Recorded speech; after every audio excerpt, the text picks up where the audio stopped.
True mind.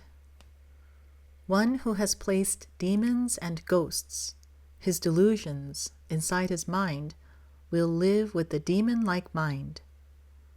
One who has a negative mind will live with a negative mind. One who has a positive mind will live with a positive mind. A person who is small-minded is one who has a negative attitude in all that he undertakes. He thinks and judges based on his self-centered standards.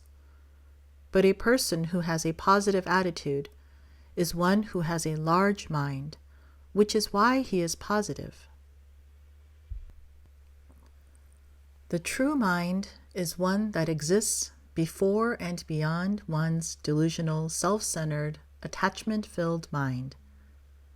It is the mind that is God, who is the universe that is before and beyond the universe. This mind is truth. It is the mind that is eternal and never changing. It is the living mind. This mind is our true nature, our foundation, our God, Buddha, Hanolonim, and Allah, as well as the Creator. The Creator is alive, and so he who has the true mind of this Creator, the universe that is before and beyond the universe, is absent of death and is alive. Thus he will be born in the eternal true paradise while he is still alive and live there. The true mind consists of the yin and yang, which are the cheng, body, and the shin, mind, respectively. Buddhism calls this the Sambhogakaya and the Dharmakaya, while Christianity calls this the Holy Ghost and the Holy Father. Every creation in the universe is the representation of the original mind of this cheng and shin. Thus, this world is already enlightened, since this mind is the Creator himself.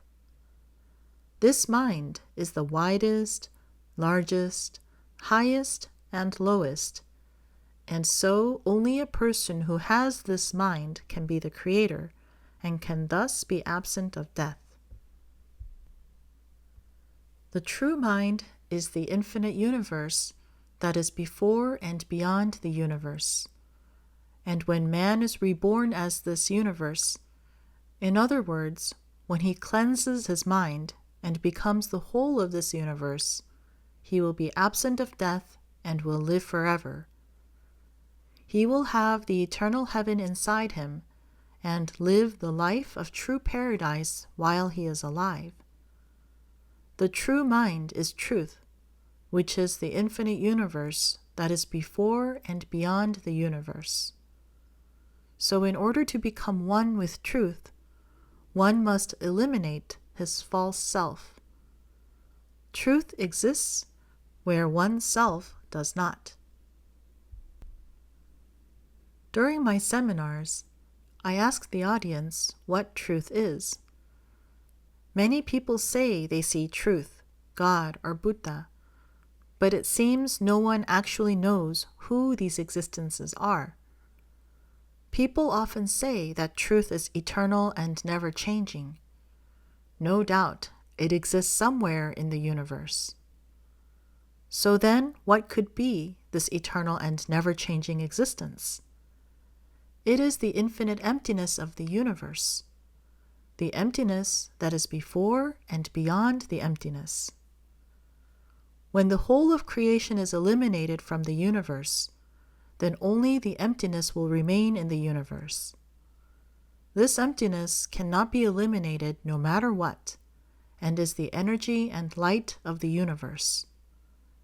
In other words, it is the body and mind of the universe, the cheng and shin, the Holy Ghost and Holy Father, and the Sambhogakaya and Dharmakaya. It is truth. Though countless stars may forever come and go, this existence that simply exists is alive. Therefore, I teach people that truth is eternal, never-changing, and alive. I say that it is alive, for this existence is life itself. Truth is the creator that simply exists in the universe as it is. And in order for man to become one with this truth, he must let go of his self. It is because of one's self, his delusional attachments, that he lives not knowing truth. In Christian terms, he is trapped inside himself, for he is bound to his sins. In order to be resurrected from this grave, he must discard his body and mind, and be born again as the body and mind of truth. One's existence consists of nothing more than one's body and mind, for which that mind is the stored experiences from his environment. He uses this mind inside him to judge and discern himself. Once he eliminates this mind of his and its burden, his body, only the universe will remain. And only when one is reborn as the body and mind of the truth that is before and beyond the universe will he live. A person who has been reborn as the eternal and never-changing energy and light of truth will not die, for he is truth itself, and he will live eternally in the undying land. It is only when one completely eliminates his self that he may become one with Buddha, who is truth.